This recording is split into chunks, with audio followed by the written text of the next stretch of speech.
नमस्कार दोस्तों, क्या आप जानते हैं कि गुजरात साइबर सेल से सबसे ज्यादा बैंक अकाउंट क्यों फ्रीज होते हैं? क्या रीजन है इसके पीछे? और अगर आपका bank account Gujarat cyber cell freeze कर दे तो आपको उसे कैसे अनफ्रीज कराना है? साथ ही दोस्तों, क्या आपको ये भी मालूम है कि गुजरात साइबर सेल से बैंक अकाउंट अनफ्रीज कराना अन्य स्टेट की साइबर सेल से अनफ्रीज कराने में कितना अंतर है? तो दोस्तों, आज इस वीडियो में हम इन्हीं सभी टॉपिक पर डिस्कस करने वाले हैं। वीडियो बहुत ही इंटरेस्टिंग होने वाला है, इसे अंत तक आप जरूर देखिएगा।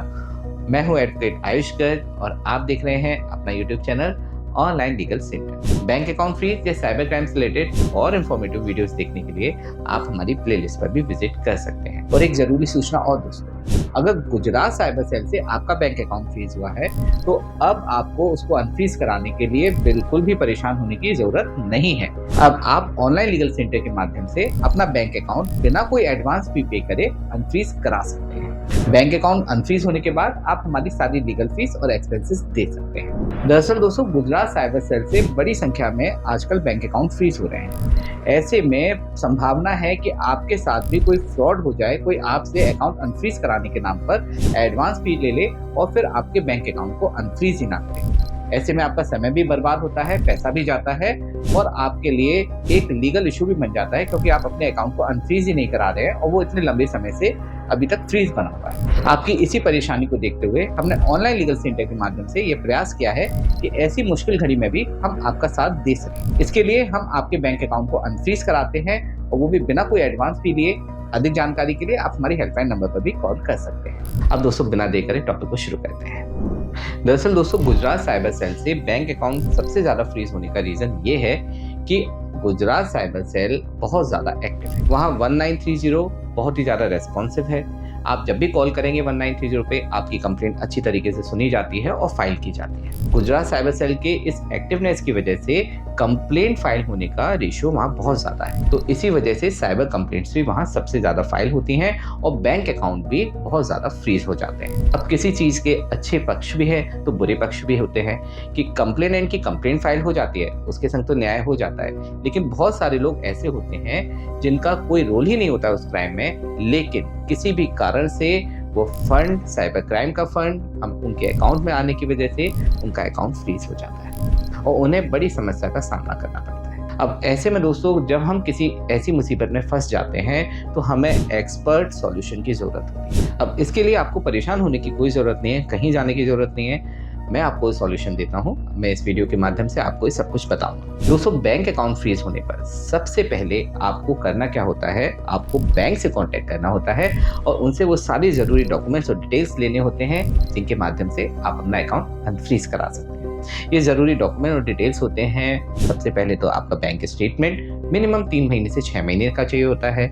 इसके साथ आपको ये मालूम होना चाहिए कि किस साइबर सेल ने आपका बैंक अकाउंट फ्रीज किया है, क्या कंप्लेंट नंबर, एक्नॉलेजमेंट नंबर है या FIR नंबर है और ट्रांजैक्शन डिटेल्स क्या है जिसकी वजह से आपका बैंक अकाउंट फ्रीज हुआ है। एक बार जब ये सारी इन्फॉर्मेशन आपको मिल जाती हैं आपकी बैंक से, तो फिर आपको साइबर सेल से कॉन्टेक्ट करना पड़ता है। अब दोस्तों, कई बार यहाँ सबसे बड़ी दिक्कत आती है कि बैंक आपको ये डिटेल्स और इन्फॉर्मेशन देती ही नहीं है। अब ये डिटेल और इन्फॉर्मेशन अगर बैंक आपको नहीं दे रही है तो भी आपको परेशान नहीं होना है। आप हमारी हेल्पलाइन नंबर पर कॉल करें, हम आपकी हेल्प करेंगे ये डिटेल्स आपको प्रोवाइड कराना। अब एक बार जब डिटेल्स से मिल जाती हैं तो हमें साइबर सेल से कॉन्टेक्ट करना है। साइबर सेल से कॉन्टेक्ट करके इन्वेस्टिगेशन ऑफिसर से हमें बात करनी होगी। हमें उन्हें सारे डॉक्यूमेंट्स बाई मेल उनको सबमिट करने होते हैं। उनसे फ़ोन पे भी हम बात कर सकते हैं, लेकिन प्रैक्टिकली इस तरीके से हमारा बैंक अकाउंट अक्सर अनफ्रीज नहीं हो पाता है, सॉल्यूशन नहीं मिलता है। तो ऐसे में साइबर सेल ऑफिसर हमसे पर्सनल विजिट के लिए कह सकते हैं, वो हमें साइबर सेल बुलाते हैं। अगर हम साइबर सेल जाते हैं उनके कहने पर तो वहाँ पे हमसे पूछताछ होती है, हमें सारे डॉक्यूमेंट्स और रेलिवेंट डिटेल्स उनको देनी होती है और अगर ऑफिसर को लगता है सब कुछ सही है तो वो हमारा अकाउंट अनफ्रीज कर देते हैं। अब दोस्तों, कई बार जब हमारे पास गेमिंग से फंड आता है, क्रिप्टो ट्रेडिंग से फंड आता है, तो हमें डर लगता है कि अगर हम ऑफिसर के पास जाएंगे तो कहीं वो हमारे संग कुछ भी गलत ना करें, हमें वहाँ पे ज़्यादा इंटेरोगेट ना करें और साथ में हमें वहाँ पे अरेस्ट ना करें। तो दोस्तों ऐसी स्थिति में आपको वहाँ पे विजिट करने की कोई ज़रूरत नहीं है। अगर आपको डर लग रहा है या आप नहीं जाना चाहते हैं किसी भी कारण से, या इतनी दूर आप ट्रैवल नहीं कर सकते हैं, तो आपको एक अच्छे साइबर एक्सपर्ट एडवोकेट की हेल्प लेनी चाहिए, जो आपके फेवर में, आपके बिहाफ पर साइबर सेल में विजिट करते हैं और आपका बैंक अकाउंट अनफ्रीज करवाते हैं। दोस्तों इसके लिए आप हमारी हेल्पलाइन नंबर पर भी कभी भी कॉल कर सकते हैं। दोस्तों एक चीज़ और ध्यान रखिए, अगर साइबर सेल आपका बैंक अकाउंट अनफ्रीज नहीं भी करता है तो भी आपको परेशान होने की ज़रूरत बिल्कुल भी नहीं है। अगर आप बिल्कुल सही हैं, कुछ भी आपने गलत नहीं किया है, तो आपका अकाउंट अनफ्रीज होगा ही होगा। आप कोर्ट में एप्लीकेशन फाइल कर सकते हैं, मजिस्ट्रेट कोर्ट में एप्लीकेशन फाइल कर सकते हैं, या फिर हाई कोर्ट में भी आप रिट पिटीशन फाइल कर सकते हैं। बस यहाँ पे ध्यान देने वाली बात ये होती है दोस्तों कि आपको उस ही मजिस्ट्रेट कोर्ट में एप्लीकेशन फाइल करना है जिसके ज्यूरिडिक्शन में वो साइबर सेल आता है जिसने आपका बैंक अकाउंट फ्रीज किया है। आप लोकल मजिस्ट्रेट कोर्ट में जहाँ पे आप रहते हैं वहाँ एप्लीकेशन फाइल नहीं कर सकते। इसी तरीके से हाई कोर्ट भी उसी स्टेट का होना चाहिए जिस स्टेट के ज्यूरिडिक्शन में वो साइबर सेल आता है। कोर्ट के थ्रू ज्यादातर मामलों में यही डिसीजन होता है कि आपका बैंक अकाउंट अनफ्रीज कर दिया जाए, डेबिट फ्रीज क्लियर कर दिया जाए। बस एक लीन अमाउंट जो डिस्पोटेड अमाउंट होता है उसको होल्ड कर दिया जाता है आप ही के अकाउंट में, बाकी पूरा अकाउंट आपका रिलीज कर दिया जाता है। और दोस्तों आगे चल के इन्वेस्टिगेशन के बाद आपका वो डिस्प्यूटेड अमाउंट भी रिलीज हो सकता है। अब दोस्तों बात आती है गुजरात साइबर सेल की कि गुजरात साइबर सेल और अन्य स्टेट की साइबर सेल में क्या अंतर है अगर हम अपना बैंक अकाउंट अनफ्रीज कराने जाते हैं तो। दोस्तों गुजरात साइबर सेल में बैंक अकाउंट अनफ्रीज कराने के लिए एक स्टेट एजेंसी बनाई गई है जिसको CID कहते हैं। ये CID ऑफिस गांधीनगर में है।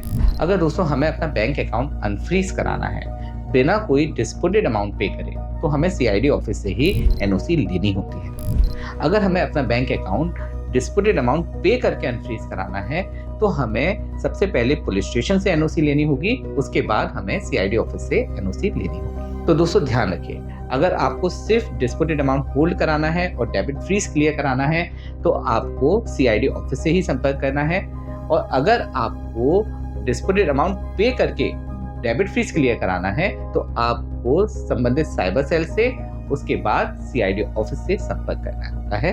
ये सिर्फ गुजरात के लिए है, बाकी स्टेट में ये स्थिति नहीं है। बाकी स्टेट में हमें डायरेक्टली साइबर सेल में कांटेक्ट करना होता है, पुलिस स्टेशन में कांटेक्ट करना होता है और वहां से NOC लेनी होती है, जो NOC हमारे नोडल ऑफिसर के पास, बैंक के नोडल ऑफिसर के पास जाती है और अकाउंट अनफ्रीज हो जाता है। दोस्तों गुजरात में गांधीनगर में हमारा ऑफिस है जो CID ऑफिस के बहुत ही पास में है, तो हमारे लिए इजी होता है हम CID ऑफिस में आपके केस को रिप्रेजेंट करें और आपके अकाउंट को अनफ्रीज कराएं। साथ ही दोस्तों हम गुजरात में बैंक अकाउंट अनफ्रीज कराने के लिए कोई भी एडवांस में फी नहीं लेते हैं। इससे आप बहुत सारे फ्रॉड से बच जाते हैं जो आजकल सोशल मीडिया पे चल रहा है। बैंक अकाउंट अनफ्रीज कराने के नाम पर आपसे फ्रॉड हो रहे हैं।